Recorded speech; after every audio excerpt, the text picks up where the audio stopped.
Welcome, fans, to Norsin Around, part of the Grueling Truth Radio Network. As always, I'm James Ernest with my co-host, Alex Gray. Alex, what have the Norse been up to? Well, the NKU Norse men's basketball has a fifth straight win against Eastern Washington today. They won 70-48 at home, improving their record to 8-3. Eastern Washington now at 8-3 as well. Carson Williams and Cole Murray posted 17 points apiece, a career high for Carson Williams as well. This is NKU's 5-game win streak. It's the longest in their Division I era and most consecutive wins since they had a 6-game win streak dating back in February 2012. Williams came 1 rebound shy of a double-double. He had 17 points. He shot 7 for 12 from the field, 3 for 4 from the charity stripe. Cole Murray had 17 points. He was 6 for 12 shooting from behind the field, including a 5 for 11 showing from behind the arc. Lavone Holland and Brennan Gillis joined Williams and Murray in double figures with 16 points and 10 points. So really, really did well today. And I've actually also heard that a couple of polls have mentioned NKU at the top 25, like they've been mentioned before. So that's the mid-majors poll. Yeah. Poll, yeah. I was going to say, for the fans out there that are going to go to, they Google it and they'll be like, hey, why don't I see them in honorable mentions or anything like that? Well, because in the mid-majors, they got 10 votes. So or 10 points. So they're going to be hopefully working their way up that. I agree with you. And you're right. Carson, amazing game. For a freshman, too. Yeah. He hasn't had, that crazy 30-something points like Drew McDonald has had. But he's been very consistent. And he, like you said, this was a career high at 17, which is really nice. So he's getting up there. Actually, that was the interesting thing, because when you named off everybody scoring, you didn't list Drew. And Coach, after the game, was talking about how Drew might have only scored 2 points, but it felt like he scored 15 because of just how well he got all his teammates involved with the game and the other ways that he contributes. So I thought that was kind of interesting because of late, he's been getting, 20, 30-point games, so that's been really nice. And then, definitely. Of course, and you mentioned Lavone being Player of the Week, I believe, last week for the Horizon League. 2 weeks in a row we've had a Player of the Week, so that's pretty good. So, that's nice. And then maybe Carson, if he has a good enough game on Wednesday against Korea. Yeah. When he has a good enough game against them, maybe he'll end up being the Player of the Week for the conference. That'd be nice. Yeah, unfortunately, Jeff Garrett didn't get to play much because he's had some health concerns. So Coach mentioned about how they limited his time. And then, of course, on the positive side, Cole Murray coming back. He's been playing strong since he's been back. He had that really nice game last week, and then this week, of course, like you said, with the 17 points. So there's a lot of good going on there. And then going into the game, I was a little concerned because I looked up stuff about East Washington, and they have a player on their team who's number 11 in blocks. So, of course, I asked Coach about that after the game. Were there any concerns? Do you game plan around a shot blocker? And he said, no way, shape, or form. Do they worry about that? If they get their shot blocked, they're just going to keep going at it. So I thought that was interesting. So, where was your buddies today? Your pep band? I'm assuming we didn't have enough people to sign up, and we just didn't perform. Kids have already gone off home on break and all that. I think that's what happened. Okay, that makes sense. Because I was wondering, I didn't know if they at least asked you guys if there's going to be enough for you to be there to do it, or do they just automatically assume during the holidays? I was kind of curious on that. And then, of course, the men just have one more home game. They got the one on Wednesday, and then after that they have 3 road games to end the year, starting with West Virginia. And, of course, we know how things went in West Virginia in the past. Because we had Jones on, and he talked about, and of course, making the game-winning shot back in the day. And then they have the 2 conference games coming up. So those are both the road games to end the year. And I have to say, I think, NKU, with this momentum that they have, they could beat West Virginia. It's at West Virginia, but you never know. Exactly, because that's how they beat them before in the past. It was a road exhibition game. Mm-hmm. So it could happen. So yeah, Yep. That'd be nice. I mean, they keep doing what they're doing, and the most important stat I think in this game was assist, and it was like 22 to some smaller number. Shoot, let me look that one up real quick, because that was one of the most telling things in the game. Because they still, East Washington did what it does. It still got its 5 blocked shots in the game. But yeah, they only had 9 freaking assists. That is crazy low. Of course, turnovers. They ended up turning over the ball 15 times. East Washington did. Northern was only 11. So there's a lot of good going on there. So I agree with you. If there would be a time to pull a big upset, this might be it. Yeah, it could definitely, and that would definitely be like NKU would just blow up on the media with that kind of win. So exactly, because West Virginia once again, they're in the top 25. Heck, even that year they beat them. West Virginia went to the tournament and still did quite well.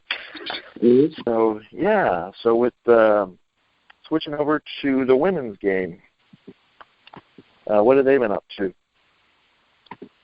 1 second here. Women's sports basketball. Okay, so I'm trying to remember. Let's see. They capped off non-conference schedule in Las Vegas. So I click on the schedule here. Yeah, what's Vegas look like? How'd they do up there? Let me check here. Alrighty.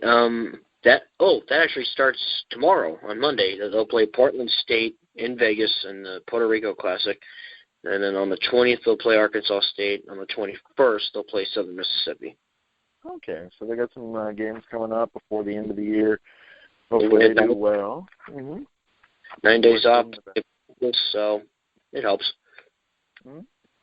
Yeah, it's been a rough season for them, but they got some young players that they're building, and Coach knows what she's doing, and they definitely have got a great recruiting class coming up next year. So. Oh yeah, they'll get better. Yeah. Speaking about young and that kind of thing and bouncing back and forth, that's one of the things that surprised me. I did not know this statistic, and then Coach mentioned it today during the press conference, that 9 of the players had not played Division I ball until this year. So for the men's team, so that most of them either freshmen or they're transfers, that kind of thing. So other than like Cole Murray and Drew McDonald, and there's one other one, probably Holiday, I think, transferred in. Either with that they dramatically reshaped the team. So that's good to know that they can turn things around quickly. Not to mention, John Brandon was formerly an assistant at Alabama. Mm-hmm. So he has a lot of Division I experience, which helps a lot, and it's showing. So definitely. Yeah, he's morphed the team. I was asking him about their ability to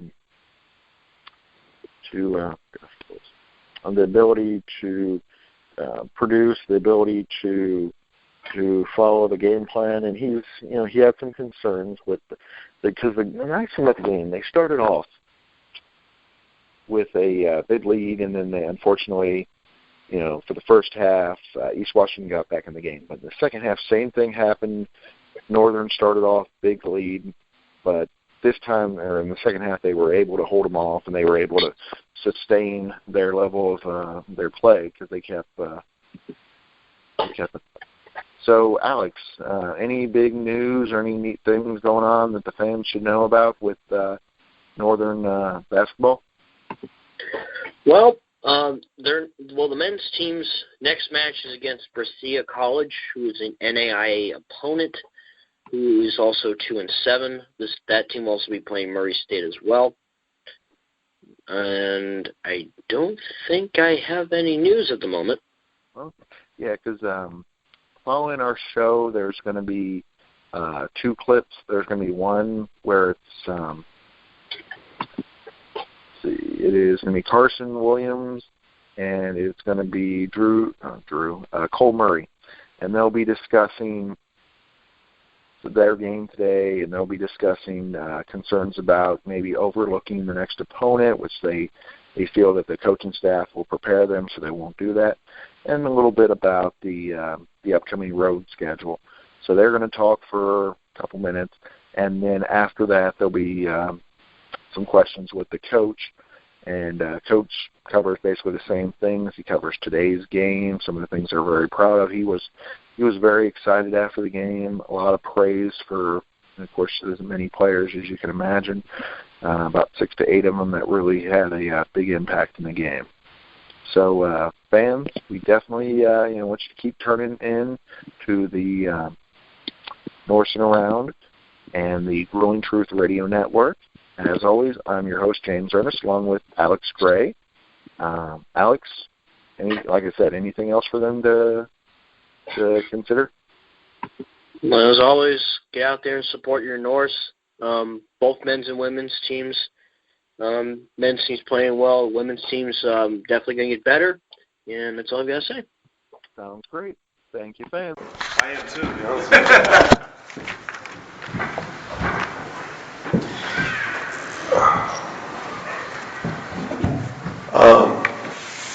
obviously, extremely proud of our young men and their effort tonight, particularly defensively. Eastern Washington is a top 50 offensive team in the country, top 75 team in the country. They've lost 7 straight games, but they're elite offensively in terms of how they play the game. They're very difficult to guard because they put guys in different positions. It's not typical 1 through 5 basketball. And our young men, we were able to have a little bit of extra time in game planning this week without having a game. And our young men really locked into the game plan as good as I've seen a team do. And Carson Williams took on the challenge of guarding Blazunik, number 32, who was averaging 23, 6.5, and 4.5, and did an outstanding job. And then everyone else did their job too. Lavone Holland, all the guards. I can't name one person that didn't come in and impact this game tonight. So extremely proud. Really sluggish in the first half offensively. Probably on me. In the second half, I made some offensive adjustments to open things up, and once we made those adjustments, we were able to flow the way we're typically capable of playing offensively. So, we just got to continue to get better. The bottom line is we have a saying in our program: you're either getting better or you're not. There's no staying the same. So we've just got to continue to get better. But as far as today's effort, I couldn't be more proud of a group of young men of taking a game plan, or playing it out on the court and doing it for 40 minutes. How important is it to have a now healthy Cole Murray who can help you guys stretch the floor? Well, it's vital, and he's playing the 2 right now. And with Jeff Garrett being out today, he was injured. That's why he only played a few minutes because of a hip injury. Couldn't get him back and forth. Cole's effectiveness is our ability to get him back and forth between positions. And today I was only able to keep him pretty much at the 2, so Carson had to play even more minutes. But him being healthy stretches the floor. It opens things up for everybody on the team, just his threat of shooting. And the thing that people don't understand is Cole Murray's improved immensely as a defender. So not only he held number 44, one of the best shooters that I've seen, to 9 points, 1 of 3 from three-point line. And he's one of the best shooters in the country.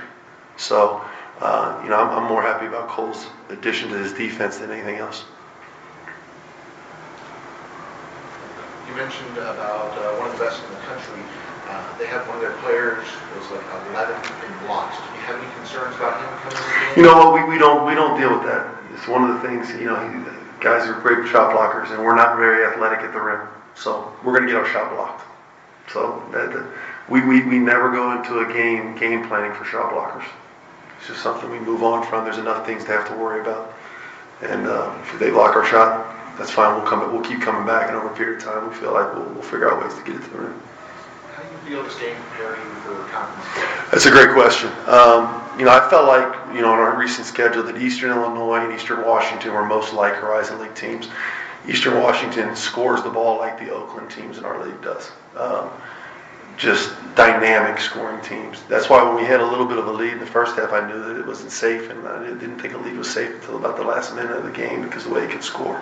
So I think it prepares us, but at the end of the day, it goes back to we've got to get better. And, we don't have a ton of games right now. We do play 2 this week, but we've got to get better in terms of getting better in practice every day. Has your team, in this hot start, has your team played like how you envisioned it would play during the preseason? You know what, I never, that's hard to say because, I didn't really know what we had for sure. We have 9 newcomers. I think people forget that. We have 9 guys that have never played Division I men in Division I basketball. So because of that, I didn't know what to expect. And when you don't know what to expect, you kind of get the feel going forward. I felt like with the veteran leadership that we had and the advance in Drew's game and Lavone's game that we would continue to get better.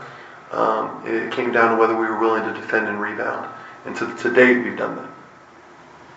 Drew has slowed down scoring-wise, but has his hot start like help spread the ball around more and help open other guys? Yes. Like the Lavone Holland and Carson Williams. You guys are going to write that Drew McDonald's had 2 points the last 2 games, and as his coach, I would have thought he had 15 or 16 points. I would have thought he was averaging 15 a game. And you're going to say, Coach, how is that? Because he's getting everybody shots. Okay, so his impact on the game is unmeasurable. And it will continue to be because of the way he plays the game and how he appreciates his teammates. And we're going to continue to get in the ball, and if teams want to double, then we'll continue to play off of it. Any concerns about the team overlooking Wednesday with having such a big road trip coming up and West Virginia and the conference starting? I haven't even thought about that yet. That'll be our job as a coaching staff to make sure they understand how important every game is. And I think we're pretty appreciative that we've got a small margin for error in everything that we do. We're not the most talented team in the league, but we got to win with our preparation and our focus on each and every game. Thanks, guys. Thanks for being here. Thank you. The Bengals win? They were winning 17-3, but I don't know if they... All right, we have Cole Murray and Carson Williams for questions. Guys, you got off to a really hot start, and then they kind of came back at you in the first half. What changed, and what did Coach tell you at halftime? I think to start out the game, they came out in zone, and our zone offense has been really good recently. So we came out, we got a lot of good looks. We got the ball inside, got it down low, got kickouts for open shots, and we kind of busted them out of the zone. So then we had to go to man, and our man offense has usually been really, really good for us until it got a little stagnant. And then defensively, we weren't getting the stops that we needed, and then that spilled over into offense. But at halftime, we made an offensive adjustment to get more people downhill, get stuff more going to the basket, and then kick out, and then get the bigs, post touches, and let them go finish, and it paid off for us. Carson, you were a rebound away from a double-double, but you also held their best player you held him to, 12 points, which an efficient night. What does it mean to you to play that good defense on such a great player? Well, I got to give that to my teammates and my coaches. Coaches did a great job preparing us this week. For him specifically, and my teammates were always in the right spots helping me out, so I got to give credit to those guys. Cole, what does it mean to you to be back healthy and starting to get in the rhythm now? It feels really good, but more so, I'm having a lot more fun than my last year. Like these guys, the young guys, Drew, Lavone, it's just it's a lot of fun for me, and more so, I'm just having fun now. And, I mean, it helps that I'm healthy, but I'm just having a blast. My last go around was with these guys, and it's just been really fun for me. It helps that you're shooting so good. Yeah, it helps a little bit too. Carson, what does it mean to have a Cole Murray out there, a Lavone Holland out there who can, if you're stuck in the paint, you can kick it out and they can shoot three? I mean, it makes my job a lot easier.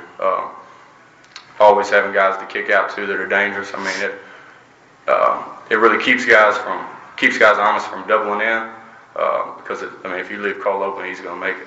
So I mean, that helps us out a lot. Yeah, it's a vice versa too. I mean, for me, it helps having guys like he and Drew and that you kick it into, and if you double, then we're just going to pick you up on the backside, and if not, then they're just going to go one-on-one, and we feel like we have an advantage with those two every night. Are either of you surprised at how well your team has played to start the season? I'm not because in the off season we worked so hard, and we put in a lot of time, a lot of effort, a lot of energy, a lot of focus into everything we do. Game plan wise, we're focused on our game plan and execution, and that tonight, having Carson and those guys guard their best player and pretty much shut him down, that's all game plan and stuff, and so we just can continue to execute like that. I mean, there's really not much that we're really surprised about. So how do you feel this game prepares you for conference play? Yeah.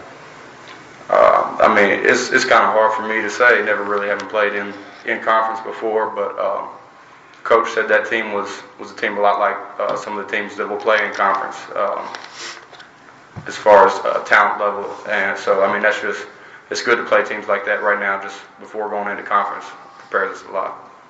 I say it's good to have a game like that because we really had to grind it out defensively, and in conference that's what it's all about, executing defensive game plans. And so a game like tonight, when they have a big time player, for us, there's going to be a lot of teams in our conference that has a big time player, and we're going to have to try and limit his effectiveness. And tonight was a great representation of that. And then offensively, we weren't doing too well in the first half. That's going to happen in conference. So then we have to make an adjustment at halftime, come out strong, which we did tonight. For me, it was very, very similar to a conference game for us. Do you feel that a coach is going to be emphasizing not to look with the Wednesday game because of the road trip coming up and how, that's going to be huge for your season, with West Virginia and then starting into conference? Yeah, he's really good about not looking forward. Not overlooking people. So there's no team in our schedule that we overlook. We don't ever look past the next game. We game plan every game as if we're playing the best team in the country.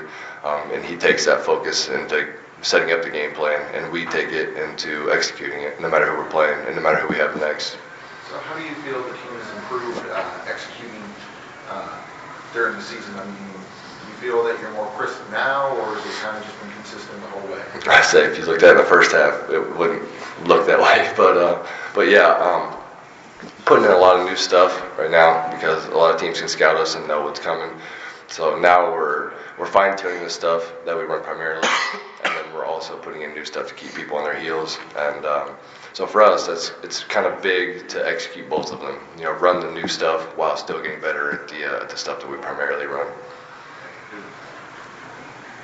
That's all I got. All right, thanks guys. Thank you.